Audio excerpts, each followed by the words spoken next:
So New Year's is just around the corner, and like most people, you might be thinking about your New Year's resolutions. Unfortunately, we all know a few weeks from now, most people will have forgotten all about their New Year's resolutions, and that will probably remain the same way for another 12 months until they think about them again next year.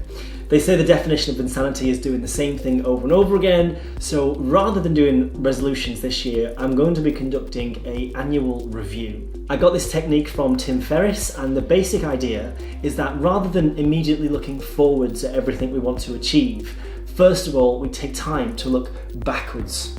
We review the past 12 months. We think about how we've spent our time, who we've spent our time with, the things that we've enjoyed and the things that we've maybe not enjoyed so much.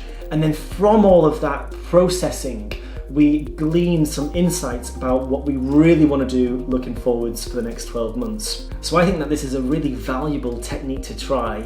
And before I jump in and get started myself, I'm going to explain to you guys the 3 main steps of the process so that you can follow along at home. Let's go.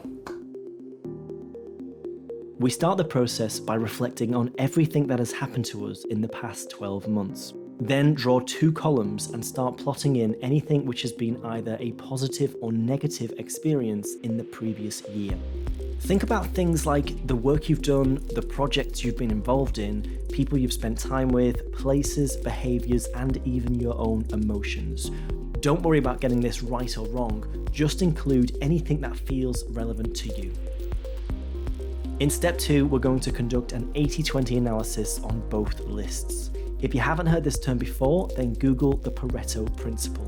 But essentially, we're looking to identify the highest peaks and the lowest troughs, the most positive experiences and the most negative. So looking back through each list, decide which things have really stood out as being the most impactful to you, both positive and negative, and highlight these. Finally, in step 3, we want to use these highlights to make better decisions about how we spend our time in the year ahead. Think about how you can schedule in more time with the positives and limit your time with the negatives.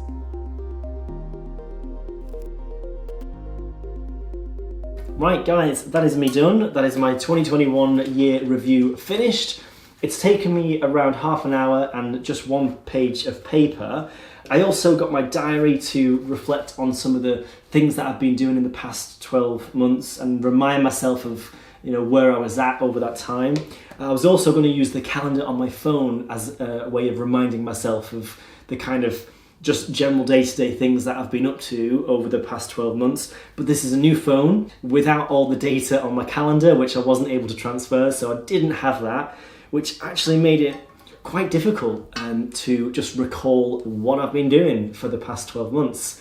But with a little bit of thought and time, I was able to kind of go back and think, right, what was I doing this time last year? What was I doing last spring, last summer, last autumn? And kind of work my way through it. I was able to list off quite a lot of things in the positive and the negative column.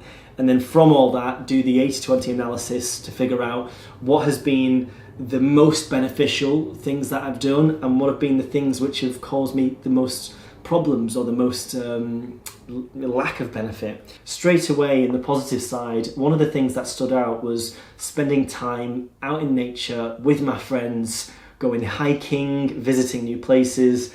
I did a little bit of that last year, definitely not enough, and it brought me a lot of joy and a lot of happiness, and it's definitely something I want to schedule more of going forwards. On the negative side, one thing that came up quite dramatically is working with people who you perhaps don't get on with very well. And I think that no matter what the job is or how much money you're getting from it or whatever, really life is too short to work with people who you wouldn't choose to spend your time with if you weren't working. So going forwards next year, I think that's going to be a bit of a new rule for me, which is that before I take on a project or I, accept a piece of work, I'm going to really ask myself, would I like to work with these people, and am I going to enjoy working with them? Because it is such an important, it's such an important question to ask yourself.